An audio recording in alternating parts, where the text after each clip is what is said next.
Well, today I'm gonna level with you guys, only here on Byron Presents.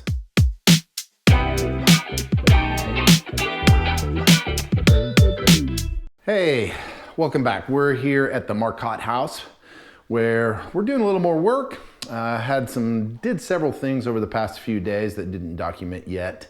And so we're gonna show those here today. First of all, we're gonna look here did a little bit of work here in the kitchen. We'll take a look at that. I know you can't see much, it just looks like wires, but starting to do a little bit of rough in for the wiring here in the kitchen. This outlet here where there's no outlet, that's gonna be for the fridge, next to the water thing over there. This outlet here is for the dishwasher. And then I got a bunch of wires sticking up here. They had a box that was just kind of dangling by the wires, so I'm gonna replace that box. Didn't have the box today, but did the prep work. I also need to pull these wires out of the floor and put them in the wall cavity where they belong. So I'm gonna have to go into the crawl space and get that taken care of. Yeah, that's what's going on there with the wiring here in the kitchen. Also been talking with Jordan, a little bit with Sasha about how the layout is gonna work in here. We wanna get some of this electrical done before we close out the ceiling in the bathroom, because that's easier access. So we're trying to figure out where the lights are gonna go, outlets are gonna go, things like that, so we can easily get up into the attic, take care of that rough in, and be ready for when we focus here on the kitchen. Now, onto the bathroom. So for starters, here is the tile. It's been wiped down several times. Aaron went through today. There were some places where the thin set was showing through, which is gray, so it's lighter than the grout that we have here, which is black or charcoal. And he scraped those out, then did some re-grouting of some of those seams, so it looks a lot better. So he did a great job. For the most part, the tiling is done. We just have to clean up a little bit around the edges. Oh no, he did that as well, and just seal it up and we're ready to go, besides just some caulk. The big deal today is that we are working on the floor. So we decided to pour the floor. This is the heating mat. This is the heated floor mat that goes down. It's mainly, you can buy this either in mat form or just wire, which is this is a cable. The only difference is the mat already has the cable woven through it at the correct spacing. So you can just lay down the mat and go, which is a little easier.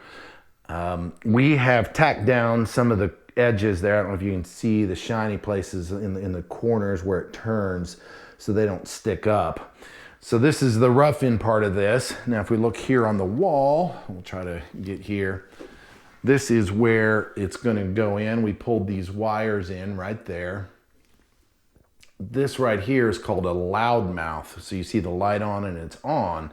Basically that will tell us if we nick a wire in the heated floor. So if we nick one of those blue wires down there, then that will go off and we will know that we have compromised the integrity of the floor, which is generally a bad news. The problem is if you don't have the loudmouth, you can compromise the integrity, not know it. Then when you turn it on, you go, I have no idea why it's not working. So in this case, it's a good thing that we have that. I have several of these I've just picked up over the course of my projects. So that just stays on. And then as we work on the floor, we know whether or not we've had an issue. So, and then the last thing here before we pour is that this is where the wire goes down, and then the white wire there is the thermometer or thermostat. So that tells the controller how hot the floor is. And then there's the wire where it starts and it goes and zigzags through the bathroom.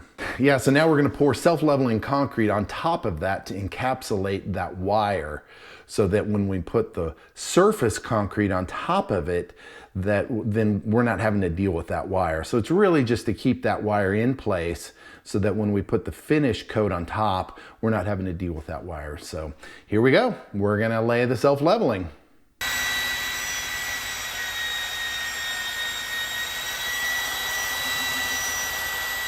So this self-leveling concrete is super thin. See how thin that is?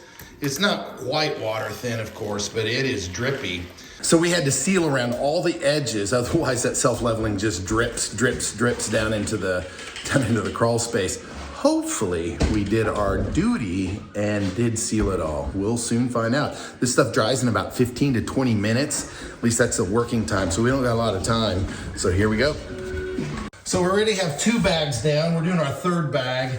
Don't know if you can see this. I should have had this set up so we can see it better, but when this stuff, when you start mixing it, you gotta lay it down quickly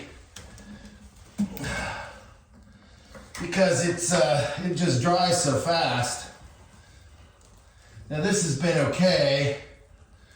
We've done these 3 bags in how long? Not very long at all. So go down the drain. Wow. Hey, so here we go. Look at that. I have these things sitting in there to hold some of the wires down. Some of the wires were popping up, which did not make me happy. But these things should pop out. These poles should pop out of the self-leveling pretty easily and leave those wires in there. But there we go. There's the self-leveling. It takes a couple hours for it to dry before you can walk on it. Of course, I won't be back here for a couple of days probably or more. So we'll take a look at it then. So there we go. Self-leveling is done for this day.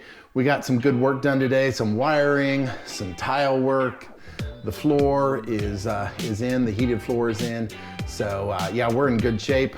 Basically in here, all we have left is to finish up some of the drywall and to prime and paint the walls and then start placing vanities and stuff like that. So it feels like we're close. We're probably farther than I think, but we're in a good shape. I'm very happy with where we're at. Thanks for watching. We'll talk to you later. Goodbye.